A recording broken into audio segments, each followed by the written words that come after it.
महाभारत का युद्ध चल रहा था। कौरवों की तरफ से पितामह भीष्म लड़ रहे थे और पांडवों का साथ भगवान श्री कृष्ण दे रहे थे। कौरवों की सेना में हाहाकार मच जाता जब अर्जुन बाण चलाता था। रोज शाम में युद्ध समाप्त होता था तो सब अपने अपने शिविरों में लौट आते थे। पितामह भीष्म भी अपने शिविर में पहुँचे थे और जब वे वहाँ पहुँचते थे वहाँ दुर्योधन आरोप लगाने तैयार रहता था। जैसे ही भीष्म पितामह वहाँ पहुँचते थे दुर्योधन उनसे कहता था, पितामह मुझे लगता है आप पूरी ताकत के साथ नहीं लड़ते हैं। ऐसा लगता है आप हमारी तरफ से नहीं पांडवों की ओर से युद्ध कर रहे हैं। आप पांडवों का वध क्यों नहीं कर रहे हो?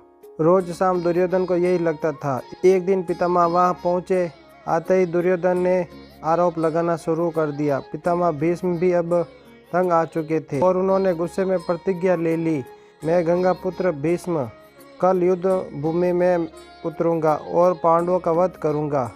इस धरती को पांडवहीन कर दूंगा। जैसे ही भीष्म पितामह ने ये प्रतिज्ञा ली दुर्योधन खुश होने लगा और अपने भाइयों को बताने कि कल युद्ध समाप्त हो जाएगा। कल तो पितामह पांडवों का वध कर ही देंगे, कोई भी नहीं बचेगा, हमारे दुश्मन नहीं बचेंगे। यही बात पांडवों के शिविर में पहुंचती है। पांडवों की पत्नी द्रौपदी को ये बात पता तो उन्हें अनर्थ होने की आशंका हुई। द्रौपदी भगवान कृष्ण के पास पहुंची और बोली, सखा हमें बचाइए, मेरे पतियों पर संकट आ गया है।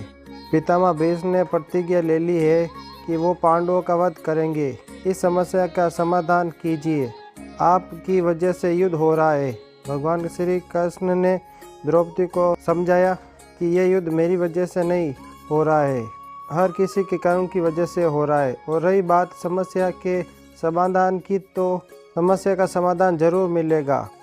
भगवान कृष्ण ने द्रौपदी को समाधान बताया। भगवान श्री कृष्ण ने द्रौपदी को समाधान बताया कि चलो भीष्म पितामह के शिविर में चलते हैं। भगवान श्री कृष्ण बाहर खड़े रहे, द्रौपदी को अंदर भेजा। वहाँ पर भीष्म पितामह ध्यान में मगन थे। वहाँ जाकर द्रौपदी ने भीष्म पितामह को प्रणाम किया। प्रणाम पितामह। जैसा देखे ही कहा, अखंड सौभाग्यवती भव। जब उन्होंने देखा कि सामने द्रौपदी खड़ी हुई थी तो वे संकट में आ गए। द्रौपदी तुमने ये क्या करवा दिया? और थोड़ी देर पहले ही मैंने ये प्रतिज्ञा ले ली कि मैं पांडवों का वध करूँगा और अब मैंने अपने ही वचन से आशीर्वाद दे दिया कि अखंड सौभाग्यवती भव। मैं तो बड़े धर्म संकट में पड़ गया हूँ, ये तुमसे किसने करवाया? तुम तो यह नहीं कर सकती। द्रौपदी ने कहा कि ठीक कह रहे हो पितामह, ये मैंने नहीं किया, श्री कृष्ण ने करवाया है। भीष्म पितामह ने भगवान श्री कृष्ण को अंदर बुलाया और प्रणाम करके बोले, हे वासुदेव, तुमने मुझसे ये क्या करवा दिया? मेरी प्रतिज्ञा को मेरे ही वचन से तोड़वा दिया। मेरी समस्या का समाधान कीजिए हे गिरधर। भगवान श्री कृष्ण ने कहा, आपको खुद को मालूम है आपकी समस्या का समाधान क्या है। अब पितामह ने पांडवों को बुलाया। पांडवों से वचन ले लिया कि मेरी बात तुम्हें माननी होगी। पांडवों ने कहा, ठीक है पितामह।